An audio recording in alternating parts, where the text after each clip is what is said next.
Hi friends, welcome to JV aspirants YouTube channel GK and current affairs. And ఇంకెవరైనా మన ఛానల్ని subscribe చేయకపోతే తప్పకుండా సబ్స్క్రైబ్ చేసుకోండి. అండ్ ఫర్దర్ అప్డేట్స్ మిస్ అవ్వకుండా ఉండాలంటే బెల్ ఐకాన్ కూడా క్లిక్ చేయండి. అప్పుడే మేము చేసే వీడియోలు మీకు నోటిఫికేషన్ రూపంలో వస్తాయి ఫ్రెండ్స్. ఓకే, అండ్ ఈ వీడియోలో మనము కరెంట్ సైన్స్ అండ్ టెక్నాలజీకి సంబంధించి క్లాస్ 2 అయితే డిస్కస్ చేద్దాం. ఆల్రెడీ మనం క్లాస్ 1 అప్లోడ్ చేశాం. అలాగే జనవరి, ఫిబ్రవరి, మార్చ్ మంత్కి సంబంధించి పూర్తి టోటల్ మంత్స్‌కి సంబంధించి వీడియోలు కూడా అప్లోడ్ చేయడం జరిగింది. ఆ యొక్క ప్లేలిస్ట్ లింక్‌ని మీకు డిస్క్రిప్షన్ బాక్స్‌లో, అలాగే కామెంట్ బాక్స్‌లో కూడా ఇవ్వడం జరిగింది. ఆ వీడియోలో చూసిన తర్వాత మీకు క్లాస్ 2 వీడియో చూడండి. ఎందుకంటే కొన్ని టాపిక్స్ అనేవి సీక్వెన్స్‌గా ఉంటాయి. దాని తర్వాత ఇది అని చెప్పేసి. కాబట్టి అవి చూసిన తర్వాత ఇది చూడండి. అప్పుడే మీకు ఈజీగా అర్థమవుతుంది ఫ్రెండ్స్. ఓకే. ఇక ఆలస్యం చేయకుండా క్లాస్ 2 అయితే డిస్కస్ చేద్దాము. ఈ వీడియో చూస్తున్నటువంటి ప్రతి ఒక్కరు కూడా లైక్ కొట్టండి. అండ్ మీ ఫ్రెండ్స్‌కి షేర్ చేయండి. అప్పుడే మన ఛానల్ అనేది గ్రోత్ అవుతుంది ఫ్రెండ్స్. ఓకే. ఇక ఫస్ట్ టాపిక్ వచ్చేసి యూరప్ ప్రోబా 3 మిషన్ వార్తల్లో నిలిచింది. ఏంటి ఈ యొక్క యూరప్ ప్రోబా 3 మిషన్ అంటే ISRO Indian Space Research Organisation ఈ యొక్క ప్రోబా 3 మిషన్‌ను చేపట్టనుంది త్వరలో 2024 సెప్టెంబర్‌లో. ఈ యొక్క ప్రోబా 3 అనేటువంటి మిషన్‌ను మన ఇస్రో చేపట్టనుంది కాబట్టి ఎగ్జామ్ పాయింట్ ఆఫ్ వ్యూలో మీకు అడిగే ఛాన్స్ ఉంది. ఎగ్జామ్‌లో ఏమడుగుతారంటే ప్రోబా 3 మిషన్‌ను ఇస్రో చేపట్టనుంది త్వరలో. అయితే ప్రోబా 3 మిషన్ అనేది దేనికి సంబంధించింది? లేదా ఏ ప్రాంతానికి సంబంధించింది? లేదా ఏ దేశానికి సంబంధించింది అని అడుగుతారు. యూరప్ సంబంధించింది. European union. ఓకే. ఈ యొక్క పిఎస్ఎల్వి ఎక్సెల్ అనేటువంటి రాకెట్ ద్వారా ఈ యొక్క ప్రయోగాన్ని అయితే ఇస్రో చేపట్టనుంది. అండ్ ఈ యొక్క మిషన్ కింద 2 ఉపగ్రహాలను డియో శాటిలైట్స్ అని పిలుస్తారు. 2 ఉపగ్రహాలను కూడా ప్రయోగించనున్నారు. అండ్ దేనికోసమంటే సోలార్ కరోనాగ్రాఫ్. ఈ యొక్క సోలార్ కరోనాగ్రాఫ్‌గా పిలువబడేటువంటి 144 మీటర్ల పొడవైనటువంటి పరికరాన్ని రూపొందించడానికి ఈ యొక్క డియో శాటిలైట్స్ 2 ఉపగ్రహాలనేవి పనిచేస్తాయి. అండ్ సూర్యుని కరోనాను అధ్యయనం చేయడానికే ఈ యొక్క ప్రోబా 3 మిషన్‌ను 2 ఉపగ్రహాలను ప్రయోగించింది ఇస్రో. సో, దేనికి సంబంధించిన రాకెట్స్ అంటే శాటిలైట్స్ అయితే యూరప్ సంబంధించినటువంటి satellites. Okay friends. And next మరొకటి మోస్ట్ ఇంపార్టెంట్. మీకు ఎన్విరాన్మెంటల్ ఇష్యూలో భాగంగా ఈ యొక్క అగ్నిపర్వతాలు వాల్కానోస్ గురించి అడుగుతారు డెఫినెట్‌గా. Maximum important. ఇక్కడ చూద్దాం, ఇండోనేషియాలో అగ్నిపర్వత భారీ విస్ఫోటనం. ఇండోనేషియాలో అగ్నిపర్వతం అనేది విస్ఫోటనం చెందింది. ఏంటంటే ఆ యొక్క అగ్నిపర్వతం పేరు వచ్చేసి మౌంట్ రువాంగ్. Mount Ruang. మీకు ఎగ్జామ్‌లో డైరెక్ట్‌గా మౌంట్ రువాంగ్ అనేటువంటి అగ్నిపర్వతం ఇటీవల వార్తల్లో నిలిచింది. అయితే ఇది ఏ దేశంలో ఉంది అని ఇలాంటి డైరెక్ట్ క్వెషన్స్ అడుగుతారు. వచ్చేసి ఇండోనేషియాలో ఉన్నటువంటి సులవేసి ద్వీపానికి ఉత్తరం వైపున ఉంది. ఈ యొక్క మౌంట్ రువాంగ్ అనేది ఇండోనేషియాలోని సులవేసి ద్వీపానికి ఉత్తరం వైపున ఉంది. అండ్ ఒకే రోజే ఎందుకు వార్తలు నిలిచింది? 5 సార్లు ఈ యొక్క విస్ఫోటనం చెంది వార్తలు నిలిచింది ఈ యొక్క మౌంట్ రువాంగ్ అనేది. అందుకని ఈ యొక్క ఇండోనేషియా ప్రభుత్వం కూడా లెవెల్ 4 వార్నింగ్ అంటే అత్యున్నత స్థాయి అయినటువంటి ప్రమాద హెచ్చరికలు కూడా జారీ చేసింది 5 సార్లు విస్ఫోటనం చెందడం వల్ల. అండ్ ఇండోనేషియాలో ఉన్నటువంటి మరికొన్ని అగ్నిపర్వతాలు గురించి డిస్కస్ చేద్దాం. ఎందుకంటే వీటి గురించి కూడా అడిగే ఛాన్స్ ఉంది. మౌంట్ సెమెరు ఇది కూడా చాలా సార్లు విస్ఫోటనం చెంది వార్తలు నిలిచింది. దాన్నే మహామేరు అనేటువంటి అగ్నిపర్వతం అని కూడా పిలుస్తారు. మౌంట్ సెమెరు లేదా Mahameru. And Krakatoa, Mount Merapi, Kelud, Kolo and Awu, Mount Tambora, Samalas, Mount Ruang. ఈ మౌంట్ రువాంగ్ ఇవన్నీ కూడా ఇండోనేషియాలో ఉన్నటువంటి volcanoes. Okay friends, important topic చూడండి, ఇది గుర్తుపెట్టుకోండి. నెక్స్ట్ స్వదేశీ క్రూయిజ్ క్షిపణి విజయవంతంగా డిఆర్‌డిఓ చేపట్టింది. ఏంటి అంటే ఒకసారి చూద్దాం. దేశీయంగా అభివృద్ధి చేసినటువంటి ఇండియోజీనియస్ అని పిలుస్తారు దాన్ని. ITCM indigenous technology cruise missile. Indigenous technology cruise మిసైల్‌ను ఏప్రిల్ 18న ఒడిశా తీరంలో ఉన్నటువంటి చాందీపూర్ ఇంటిగ్రేటెడ్ టెస్ట్ రేంజ్. ఒక్కసారి మీకు ఎగ్జామ్‌లో చాందీపూర్ ఇంటిగ్రేటెడ్ టెస్ట్ రేంజ్ అనేది ఎక్కడ ఉంది అని అడుగుతారు ఎగ్జామ్‌లో. మీకు ఒడిశా తీరంలో ఉంటుంది అది. అలాగే అబ్దుల్ కలాం దీవి కూడా అక్కడే ఉంటుంది ఒడిశా తీరంలో. ఇందులో ఏం చేసిందంటే ఉపవ్యవస్థలను అంచనా మేరకు పనిచేశాయని కూడా డిఆర్‌డిఓ వెల్లడించింది. వాయుసేనకు చెందినటువంటి సుఖోయి ఎంకే-1 లేదా ఐ అని కూడా పిలుస్తుందని ఈ యొక్క విమానం ద్వారా ఈ యొక్క క్షిపణి ప్రయోగం తీరును అంచనా వేసినట్లు డిఆర్‌డిఓ వెల్లడించింది. Okay friends. అండ్ నెక్స్ట్ తొలిసారి అంతరిక్షంలో సైనిక విన్యాసాలు.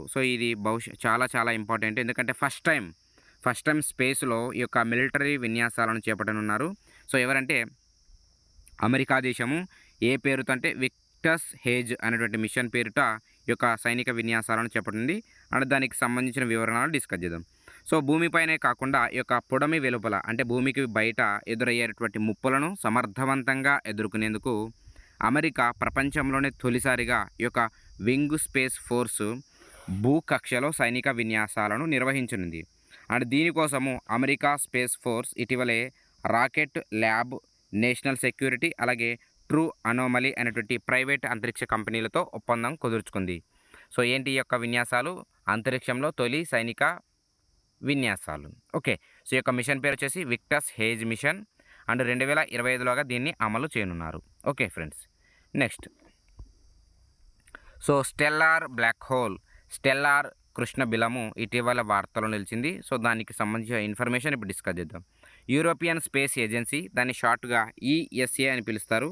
సో, ఆ యొక్క యూరోపియన్ స్పేస్ ఏజెన్సీ చేపట్టినటువంటి గయా మిషన్ ద్వారా సేకరించి విశ్లేషిస్తుండగా అనుకోకుండా పాలపుంతలో అతిపెద్ద స్టెల్లార్ బ్లాక్ హోల్‌ను గుర్తించినట్లు national centre for scientific research ఈ యొక్క యూరోపియన్ స్పేస్ ఏజెన్సీ ఆధ్వర్యంలో పనిచేస్తున్నటువంటి national centre for scientific research పరిశోధకులు వెల్లడించారు. ఈ యొక్క బ్లాక్ హోల్ పేరేంటంటే గయా BH3. సో, BH అంటే బ్లాక్ హోల్ అని అర్థము. గయా BH3. గయా అంటే ఏంటంటే ఈ యొక్క గయా మిషన్ చేపట్టింది ఈ యొక్క యూరోపియన్ స్పేస్ ఏజెన్సీ. సో, ఇవన్నీ కూడా రిలేటెడ్ అంశాలు. గయా ఏంటి అంటే యూరోపియన్ స్పేస్ ఏజెన్సీ చేపట్టింది. సో, గయా BH3 అంటే ఏంటి? గయా మిషన్ ద్వారా కనుగొన్నటువంటి ఒక బ్లాక్ హోల్. ఓకే. అండ్ ఈ యొక్క గయా మిషన్‌ను ఎప్పుడు చేపట్టారంటే 2013లో చేపట్టారు. సో, ఎందుకంటే ఎక్కడెక్కడ ఎలాంటి నక్షత్రాలు ఉన్నాయో గుర్తించడానికి ఈ యొక్క గయా మిషన్‌ను 2013లో చేపట్టడం జరిగింది. అండ్ తాజాగా గుర్తించినటువంటి ఈ యొక్క గయా BH3 బ్లాక్ హోల్ ద్రవ్యరాశి సూర్యుడి కంటే ఏకంగా 33 రెట్లు పెద్దదిగా ఉంది. 33 రెట్లు పెద్దదిగా ఉంది. అండ్ ఈ యొక్క భూమికి ఈ యొక్క గయా BH3 అనేది 2000 కాంతి సంవత్సరాల దూరంలో గరుడ నక్షత్ర మండల సమీపంలో ఉంది. గరుడ నక్షత్ర మండలంలో ఈ యొక్క గయా BH3 అనేటువంటి బ్లాక్ హోల్ ఉంది. ఇక్కడ ఒక ముఖ్యమైన నోట్ చూద్దాం. ఇది భూమికి దగ్గరగా ఉన్నటువంటి రెండవ బ్లాక్ హోల్. సో, ఇది భూమికి దగ్గరగా ఉన్నటువంటి రెండవ బ్లాక్ హోల్. మొదటిది వచ్చేసి ఏంటంటే గయా BH1. గయా BH1ను 2022లో కనుగొన్నారు. అండ్ ఇది వచ్చేసి ఓపియుషస్ అనేటువంటి నక్షత్ర మండలంలో ఉంది. అండ్ ఇది వచ్చేసి భూమికి 1560 కాంతి సంవత్సరాల దూరంలో ఉంది. అండ్ BH3 వచ్చేసి 2000 కాంతి సంవత్సరాల దూరంలో ఉంది. సో, ఇంపార్టెంట్ పాయింట్స్ ఇవన్నీ కూడా గుర్తుపెట్టుకోండి. అండ్ ఈ యొక్క గయా టెలిస్కోప్ ద్వారా గయా BH3 అనేటువంటి దాన్ని కనుగొనడం జరిగింది. గయా టెలిస్కోపు, గయా మిషను 2013లో చేపట్టినటువంటి గయా మిషన్ ద్వారా అప్పుడు గయా టెలిస్కోప్‌ను కూడా తీసుకోవడం జరిగింది. దాని ద్వారా ఈ యొక్క గయా BH3ని లేటెస్ట్‌గా కనుక్కోవడం జరిగింది. అండ్ BH3 అనేది క్రియాత్మక బ్లాక్ హోల్. BH3 అనేది క్రియాత్మక black hole. And Gaia telescope ద్వారా పాలపుంతలో ఇప్పటికే 2 నిష్క్రియాత్మక బ్లాక్ హోల్‌ను కనుగొన్నారు. ఈ యొక్క BH3 అనేది ఒక క్రియాత్మక అంటే యాక్టివ్‌గా ఉన్నటువంటి ఒక బ్లాక్ హోల్. అండ్ ఇంతకుముందే 2 నిష్క్రియాత్మక అంటే ఇన్‌యాక్టివ్‌గా ఉన్నటువంటి బ్లాక్ హోల్స్ గుర్తించారు. వాటి పేర్లు వచ్చేసి Gaya BH1 and Gaya BH2. And ఇప్పుడు కనుగొన్నది గయా BH3. అది వచ్చేసి active black hole. Okay friends. And next topic చూద్దాం. సో, వరల్డ్ హెల్త్ ఆర్గనైజేషన్ మరొక టీకా వ్యాక్సిన్‌కు కొత్త న్యూ వర్షన్ కలరా వ్యాక్సిన్‌కు అప్రూవల్ అయితే ఇవ్వడం జరిగింది. ఆ యొక్క వ్యాక్సిన్ పేరు వచ్చేసి యూవిచోల్ ఎస్. ఓకే. ఇప్పుడు దానికి సంబంధించిన పూర్తి సమాచారం డిస్కస్ చేద్దాం. సో, విస్తృతంగా వినియోగంలో ఉన్నటువంటి కలరా వ్యాక్సిన్‌కు సంబంధించిన ఒక కొత్త వెర్షన్ ఏదైతే ఉంటుందో ప్రపంచ ఆరోగ్య సంస్థ ఆమోదం తెలపడం జరిగింది. సో, ఈ యొక్క ఎందుకు లేటెస్ట్ వెర్షన్ తీసుకురావడం జరిగిందంటే ప్రస్తుతం ఈ యొక్క ప్రపంచవ్యాప్తంగా ఈ యొక్క కలరా వ్యాధి కేసులు భయంకరంగా బయటపడుతున్నాయి. సో, తద్వారా దాన్ని ఎదుర్కోవడం కోసమే ఈ యొక్క latest version of cholera vaccine తీసుకురావడం జరిగింది. సో, ఆ యొక్క వ్యాక్సిన్ పేరు వచ్చేసి ఏంటంటే యూవిచోల్ ఎస్. సో, మీకు ఎగ్జామ్‌లో అడుగుతారు యూవిచోల్ ఎస్ అనేది దేనికి సంబంధించినటువంటి వ్యాక్సిన్ అని మీకు అడుగుతారు. సో, ఇది వచ్చేసి కలరాకు సంబంధించినటువంటి లేటెస్ట్ వెర్షన్ వ్యాక్సిన్. సో, దీన్ని అభివృద్ధి చేసింది ఎవరంటే యూయూ బయాలజిక్స్ అండ్ ఐవిఐ వచ్చేసి ఇంటర్నేషనల్ వ్యాక్సిన్ ఇన్స్టిట్యూట్. ఈ రెండు కూడా దక్షిణ కొరియాలో ఉంటాయి. సో, పేర్లు గుర్తుపెట్టుకోండి. EuBiologics and International Vaccine Institute. Okay. And దక్షిణ కొరియా పరిశోధకులైతే దీన్ని అభివృద్ధి చేయడం జరిగింది. అండ్ ఏ సంస్థ ఇచ్చినటువంటి నిధులు అంటే bill and Melinda gates foundation ఇచ్చినటువంటి నిధుల ద్వారా అయితే ఈ యొక్క యూవిచోల్ ఎస్ అనేటువంటి కలరా వ్యాక్సిన్‌ని అభివృద్ధి చేశాయి. ఈ యొక్క యూయూ బయాలజిక్స్ అండ్ ఇంటర్నేషనల్ ఐవీ సంస్థ. ఓకే. ఇక్కడ ఇంపార్టెంట్ నోట్ అనేది డిస్కస్ చేద్దాము. ఇప్పటికే అందుబాటులో ఉన్నటువంటి కలరా వ్యాక్సిన్ ప్రెజెంట్ డబ్ల్యూహెచ్ఓ ప్రకారం 4 ఉన్నాయి. సో, అవొచ్చేసి ఏంటంటే వ్యాక్స్‌కోరా, డుకోరాల్, షాన్చోల్ అండ్ యూవిచోల్ ప్లస్. సో, ఇవన్నీ కూడా మీకు ఎగ్జామ్‌లో అడుగుతారు. ఈ వ్యాక్సిన్‌లు అన్నీ కూడా దేనికి సంబంధించినటువంటి వ్యాక్సిన్‌లు అని మీకు ఎగ్జామ్‌లో అడుగుతారు. సో, ఇవన్నీ కూడా కలరా వ్యాక్సిన్‌లు. So, approval World Health Organization ప్రకారం ఇవన్నీ కూడా. అండ్ లేటెస్ట్‌గా యూవిచోల్ ఎస్ అనేది latest version of cholera vaccine. Okay friends. And ఇక్కడ ఇంటర్నేషనల్ దీనికి సంబంధించినటువంటి ఇన్ఫర్మేషన్ ఇప్పుడు డిస్కస్ చేద్దాం. ఇంటర్నేషనల్ వ్యాక్సిన్ ఇన్‌స్టిట్యూట్ వచ్చేసి 1997లో ఏర్పాటవ్వడం జరిగింది. హెడ్ క్వార్టర్ వచ్చేసి సియోల్ ఉంటుంది. దక్షిణ కొరియా రాజధాని సియోల్. అండ్ ప్రెజెంట్ డైరెక్టర్ వచ్చేసి జెరోమ్ కిమ్ ఉన్నారు. And UNDP United Nations Development Programme ఆధ్వర్యంలో ఈ యొక్క ఇంటర్నేషనల్ వ్యాక్సిన్ ఇన్‌స్టిట్యూట్‌ను ప్రారంభించడం లేదా ఏర్పాటు చేయడం జరిగింది. Okay friends. ఇంపార్టెంట్ పాయింట్స్ ఇవన్నీ కూడా. అండ్ నెక్స్ట్ మరొకటి అగ్నిపర్వతం వార్తలో నిలిచింది మౌంట్ ఎయిర్బర్. సో, ఇటీవల వార్తలో నిలిచిన మౌంట్ ఎయిర్బర్ అనేది ఎక్కడుందంటే ఇది అంటార్కిటికాలో ఉంది. సో, ఎందుకు వార్తలు నిలిచిందంటే ఈ యొక్క అగ్నిపర్వతం ప్రతిరోజు 80 గ్రాముల బంగారాన్ని చిమ్ముతూ వార్తలో నిలిచింది. 80 గ్రాములు. సో, 80 గ్రామ్స్ యొక్క గోల్డ్‌నైతే ఈ యొక్క మౌంట్ ఎయిర్బర్ అనేటువంటి అగ్నిపర్వతం ప్రతిరోజు చిమ్ముతూ వార్తలు నిలిచింది. అండ్ లేటెస్ట్‌గా కూడా మరొకసారి వార్తలు నిలిచింది. అండ్ దేని యొక్క కారణం? సో, ఈ యొక్క బంగారాన్ని చిమ్ముతున్నట్లు కారణం ఏంటంటే కొన్ని వాయువులు అండ్ లావాలతో కలిపి ఈ యొక్క బంగారాన్ని వెదజల్లుతున్నాయి.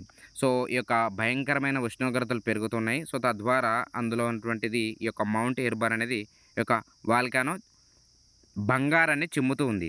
అండ్ ఇప్పటివరకు 1972 నుండి ఇప్పటివరకు 1518 బంగారు రేణువులు ధూళి రూపంలో వాతావరణంలోకి చేరినట్లు యొక్క శాస్త్రవేత్తలు అక్కడ పరిశోధకులు తెలపడం జరిగింది.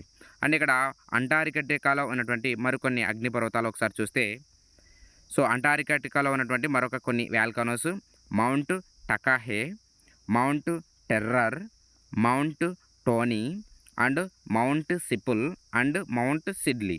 సో, ఇవన్నీ కూడా ఈ యొక్క అంటార్కిటికాలో ఉన్నటువంటివి. అండ్ చాలా ఉంటాయి. బట్ ఇవన్నీ కూడా వార్తల్లో నిలిచినటువంటి అంటార్కిటికా అగ్నిపర్వతాలు. Okay friends. సో, ఇవి మీకు క్లాస్ 2కు సంబంధించినటువంటి current science and technology and environmental ఇష్యూస్‌కి సంబంధించి. సో, ఈ వీడియో మీకు నచ్చినట్లయితే తప్పకుండా మీ ఫ్రెండ్స్‌కి షేర్ చేయండి. అండ్ మాకు సపోర్ట్ చేస్తున్నాను friends. And thank you for watching this video. Thank you very much.